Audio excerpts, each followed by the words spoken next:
for my birthday, I wanted my parents to give me a bicycle, but they only gave me a dime. It was 1932 and millions of people were out of work. My dad had a job, my family was lucky. There was never much money, but where we lived in the Bronx, everybody was poor. Happy birthday, my dad said, and I walked him outside, and I watched as he walked down the street carrying his briefcase and smiling. My neighbor Jacob, he saw me on the steps and he said, "Come on, I have to go to work. Walk with me and we can play catch while we walk." A few blocks from our house, there was a woman and she was selling apples. Her clothes were dirty and shabby. I gave her my birthday dime and I bought 2 apples, one for me and one for Jacob. I was happy to be rid of that dime. It reminded me of the bike that I didn't get. We kept walking and we turned onto Webster Avenue. There were more apple sellers. I saw on the corner a large briefcase, and then I saw my dad selling apples like the others. Suddenly, I couldn't move. "Come on," Jacob said. "I thought your dad had a job," Jacob said. "So did I," said. And the tears came as I watched my dad, and I watched people pass him by, and I wished so much that somebody would buy an apple for my dad, but nobody did. I didn't feel like going home, so I stayed with Jacob. Jacob sold newspapers, and he said, "I'll teach you how to sell too." So we walked through busy streets lined with apartment buildings, and then we walked beyond busy streets lined with apartment buildings. And I said, "Where are we going?" And he said, "You'll see." We walked all the way to an elevated train station. And from it, people were rushing to the ballpark nearby. And he gave me a paper and he said, "Go on, sell papers." So I looked at the front page and I said, "Coney Island fire." And Jacob said, "No, no one here is interested in fires." "Babe Ruth hits home run!" Jacob quickly sold all our papers. The coins in my pocket jingled on the way home. When I got home, I didn't tell my mom about Dad and the apples, but I did tell her about my job. "Don't tell your dad about the newspapers," she said. "It might embarrass him to know that you're helping out." She dropped my coins in the money jar. When Dad came home from work, he had his own coins to drop in the money jar. And he took off his shoes and he laid on the couch and he said, "The office was busy today. I'm really tired." I wanted to tell my dad, "It's okay. You don't have to pretend that you still have a job." But I couldn't. All I could do was look at the briefcase and wonder what was in it. The next day, Jacob and I went and sold more papers. We sold about Babe Ruth. "Babe Ruth, 26th home run!" One day, we went out and sold papers, and it was about the game. Babe Ruth, at the end of the game, in the 12th inning, he had hit a home run, and he won the game for the Yankees. That day, I made 80 cents for the money jar. That evening, my dad came home. He had a jug of milk and a sack of apples. And as he gave them to my mom, he said, "I bought these from an unemployed man on my way home." And I said, "Dad, that man isn't unemployed. Selling apples is a job." And my dad said, "No, selling apples isn't a job. It's just what people do while they wish and wait for something better." And so I knew I could never reveal my dad's secret. So the time passed and things went on, and we kept on selling papers. It was, "Babe Ruth collapses." And then it was, "Babe Ruth stays home." And then it was, "Babe Ruth out for 3 weeks." And then one night, my dad asked me to go for a walk with him. And as we walked, he took my hand and he said, I heard about the papers. And I said, Dad, I'm just trying to help. So we walked a little bit farther in silence. And then my dad said, have you ever been on Webster Avenue? And I said, once. And he squeezed my hand, and he didn't say anything anymore. And I didn't say anything either. We just kept walking. Well, the next day, we went back to the stadium, and we were selling papers again. And it was about Babe Ruth again, and it was this time a really, really great headline. Babe Ruth, he sits with fans! Hey kid, give me a paper.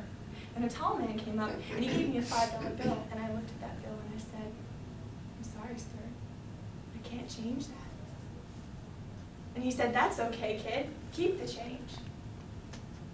And I looked at that bill, and I could not believe that someone would spend $5 on a newspaper.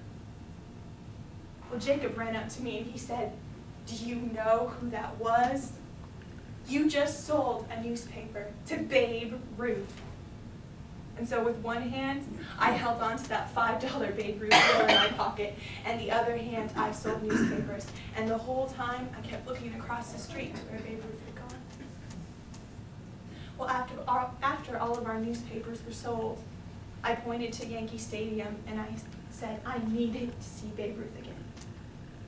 So I went and I bought 2 tickets, and I still had plenty of money left for the job. Inside the stadium, it was very noisy, and I had never been, so I wanted to watch everything. I wanted to watch the pitcher, the batter, the catcher, the team out in the field, Babe Ruth, who was in the dugout. And then, near the end of the game, the Yankee catcher didn't come up to bat. Instead, out came Babe Ruth. And everyone was cheering, but I think I cheered the loudest. And I said, Babe Ruth! He got my tickets! He gave me $5 so I could come to this game. The man next to me, he just smiled.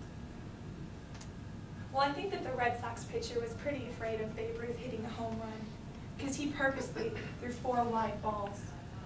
And we all cheered as Babe Ruth walked slowly to first base. We knew that Babe Ruth couldn't hit a home run every time, but we were happy that he was back. That year, Babe Ruth was part of the 1932 Yankees, and they were the best team in baseball. But Babe Ruth and we were also a team. He hit home runs, and I sold newspapers. And as I felt the coins jingling in my pocket as I walked home, I realized that my dad and I were also a team, because we were both working hard to get our family through tough times.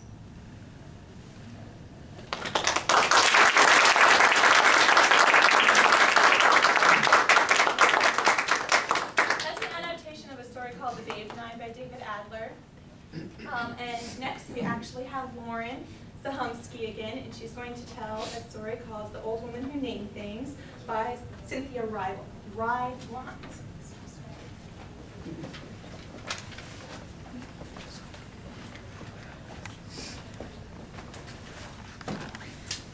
There was an old lady who loved to name things. She named the car that she drove Betsy. She named the chair that she sat in Fred. She named the bed that she slept in Roxanne. And she named the house that she lived in Franklin. Every day she would get up, pet a Roxanne. She would have a sit in Fred, have a cup of cocoa, and she would lock up Franklin tight, and she would drive Betsy to the post office. She always hoped to get letters, but all she ever got was bills. The reason she never got any letters was because the old woman had outlived every single one of her friends. Now this worried her. She did not want to be a lonely old woman with no friends, without anyone that she could call by name. Therefore, she began to name things, but she only named things that she knew that she couldn't outlive. Her car, Betsy, had more get up and go than anything around. And Fred, well, Fred had never sagged a day in his life. And there was never a creak or a moan out of Roxanne. Franklin? Well, Franklin was over 100 years old and did not look a day over 20. The woman never had to worry about outliving any of these things, and her days were happy. One day, the old woman was out in her yard when she spied a shy brown puppy over by the gate. Now, the old woman had not named the gate because 2 of its hinges were a little rusty, and she could tell it was not long for this world. She watched the puppy for a little while, and she thought it looked a little hungry. So she went inside Franklin, went to the refrigerator, and got out a piece of ham, and she went and she fed it to the puppy. But she explained to the puppy that he could not stay. You see, Betsy made all puppies sick, and Fred just could not have a dog sitting on him. And Roxanne, well, Roxanne was simply not big enough for an old woman and a puppy. And Franklin could not tolerate dog hair, so the puppy could not stay until the puppy went home. But the next day, the puppy was back. The old woman was sitting in Fred, reading a book on everlasting flowers. She spied it out her window by the gate again. "You go home," she called. The puppy simply wagged its tail at her voice. "Go home," she tried again. The puppy just wagged harder. He still looked a little hungry. So she went back to the fridge and got out a piece of cheese and a biscuit. She fed the puppy again. But she told him again that he could not stay, and the puppy went home. That night, when the old woman was getting ready for bed in Roxanne, she thought about the puppy. It was a very pretty puppy, she thought. But he could not stay, because if he stayed, she would have to give him a name. And if she gave him a name, well, she might outlive him. And she just could not risk that. And therefore, day after day, the puppy would come to the gate, and the old lady would feed him.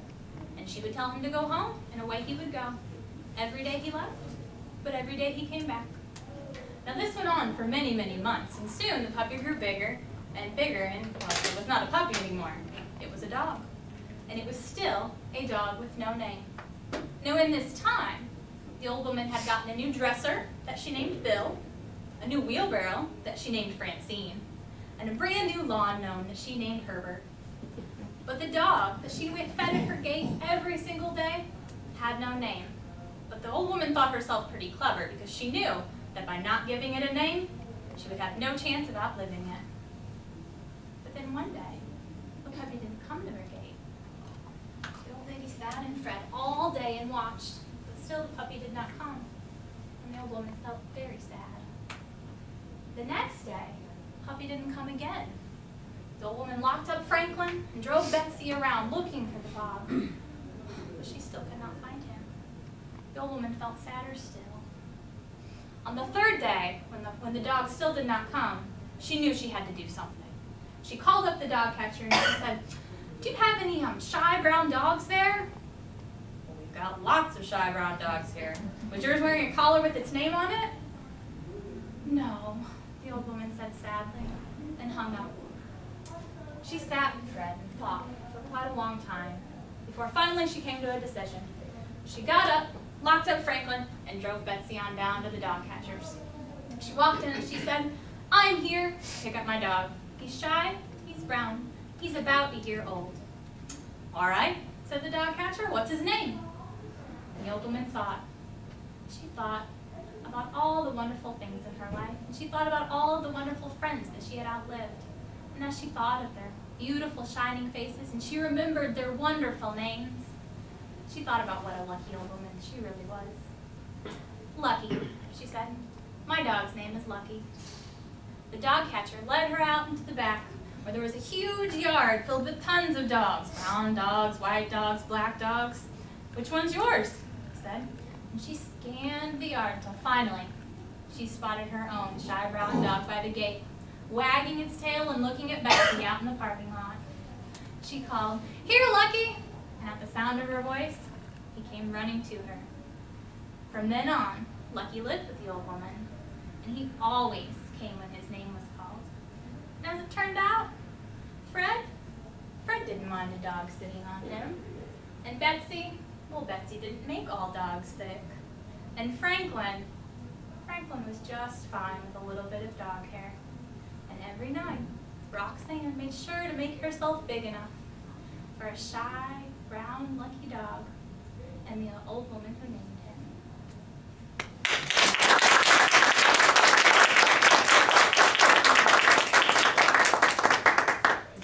Next up, we've got Laura Moyers, who's telling That I See, But This I Sow, which is a chilling tale. Talk about those few the place people go to find true love.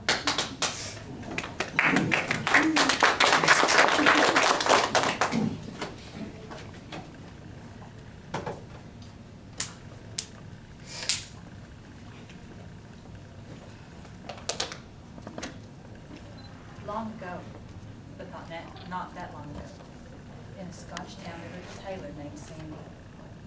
He worked very hard, but he couldn't manage to scrape together enough coins to wed. It so happened that the girl he loved, Flora, was also desired by Angus, a well-to-do young farmer.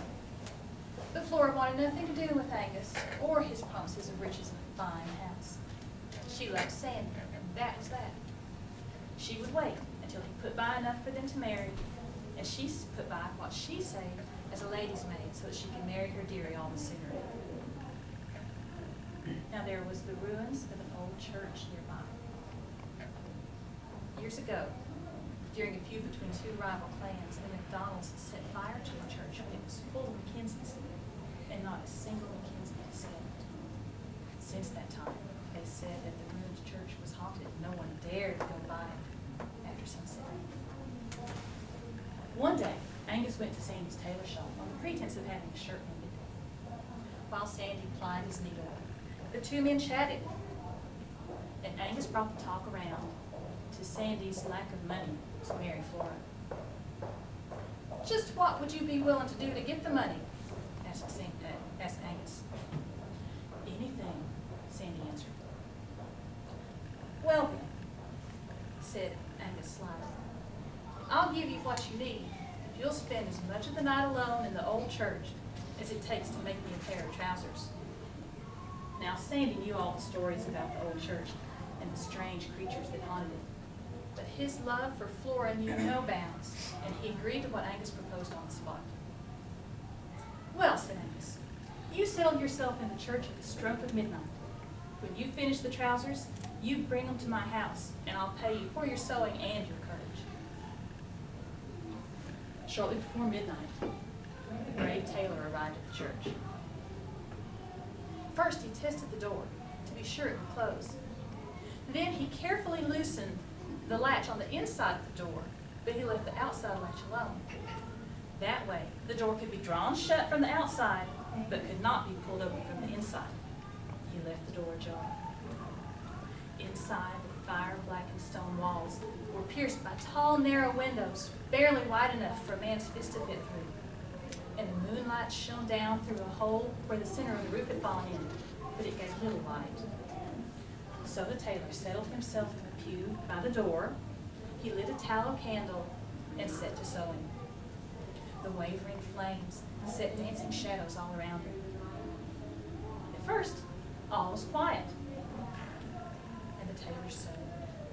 But as the stroke of midnight tolled, the tailor gasped. Leaning toward him out of the darkness was a great bare skull with grinning jaws and sockets without eyes. With a hoarse voice, the grinning jaws said, "Seest thou this big grey skull, O tailor?"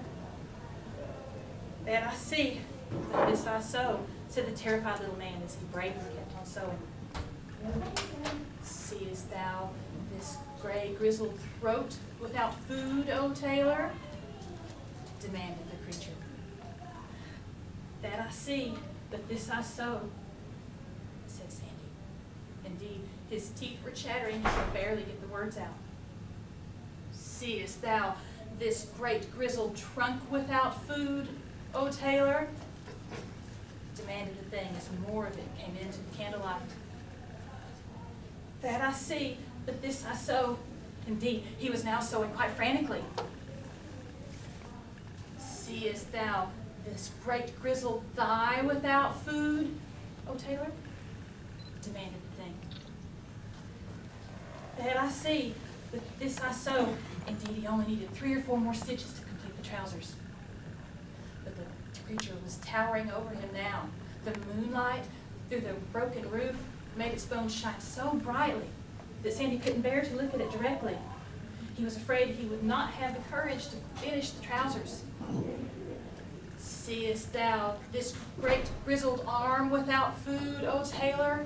And it thrust its massive dead hand skyward with a loud rattle. At that moment, Sandy took the last stitch and bit off the end of the thread.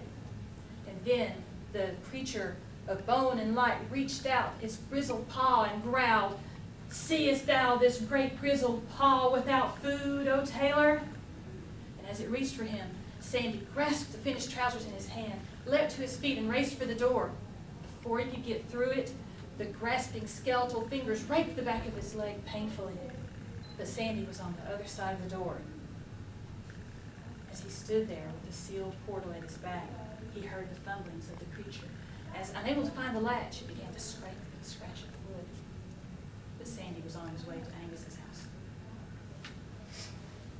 Sandy presented himself to Angus and demanded payment of their wager. But Angus denied that Sandy had spent the night in the church. When Sandy showed him the scratches on his leg, Angus claimed he had scratched himself with briars. They exchanged heated words. Soon, some townsfolk who had heard Sandy's story and Angus's challenge went to the church to investigate. There, they found on the inside of the door scratches and dents that splintered the wood that could only have been made by the haunter that Sandy had described. So, Angus was made to pay what he promised, and he was given the trousers that had cost him so dearly. Flora and Sandy were married and lived happily ever after, but to the end of his days, Sandy wore faint scars on the back of one leg where the skeletal fingers had ripped his flesh.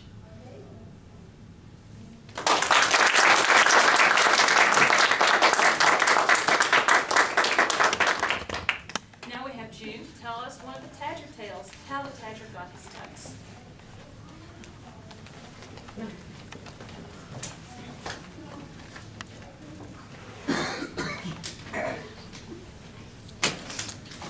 Once upon a time, there was a Tadger. You know what a Tadger is? Well, it's something like a tiger, and it's something like a jaguar, and something like a badger. And if you should see him once, you would forget what he looked like. But if you should see him twice, you'd forget to forget what he looked like. And that could be dangerous. Well, the Tadger lived near a camp.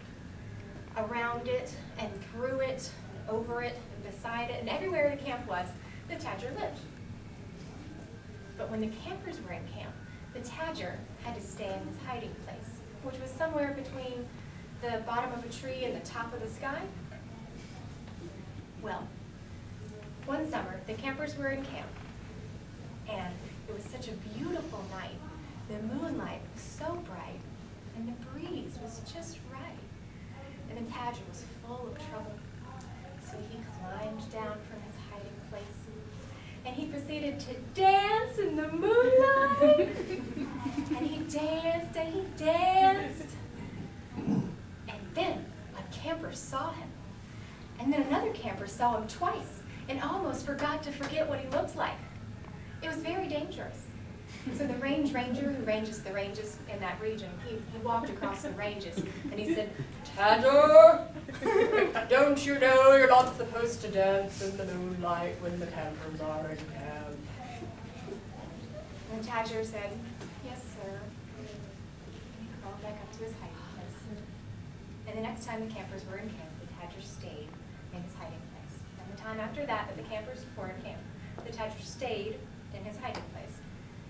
Time after that, the moonlight was so bright, and the breeze was just right, and the Tadger was so full of trouble that he just climbed down from his hiding place, and he just had to dance in the moonlight, and he just danced, and he danced. And then the chief camper saw the Tadger, and then he saw him again, and it was so much trouble, and it was so dangerous because he almost forgot to forget what he looked like.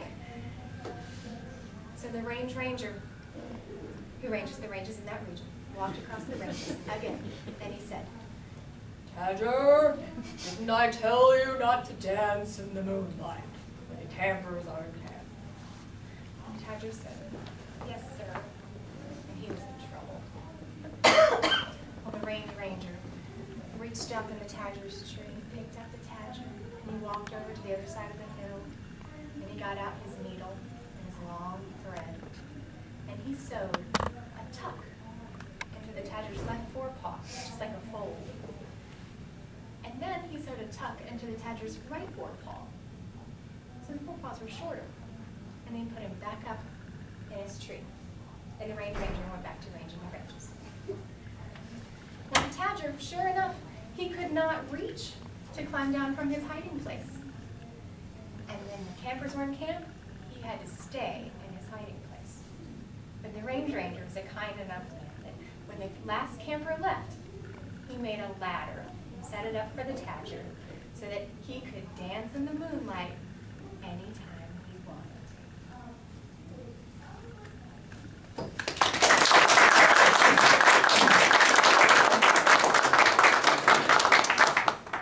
want to thank everybody for coming, and we hope that you will stick around and check out a little more background information about all our stories that we chose. They're all on display. And we want to say thank you to Tina for all your guidance. Come up here for a moment.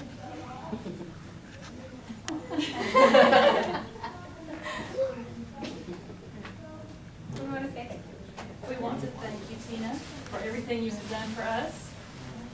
And if you will look carefully, the baby's breath is for festivity for our storytelling festival today. The pink carnations are in gratitude for all that you have given us this semester that we can carry with us forward. The iris stands for the inspiration that you provided for us. When you tell us stories, we see how it should be done. The alstroemeria is for aspiration. We can only hope to aspire to use storytelling as you want. And the hydrangea is for perseverance, for all that we persevered and done this semester, and for all that you have persevered and done in your life. We thank you.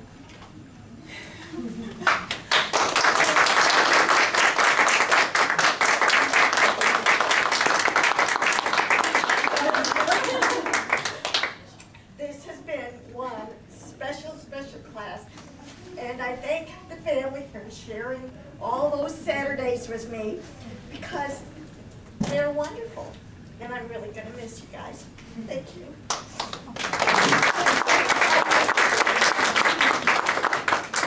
There's lots to eat. Manja, manja.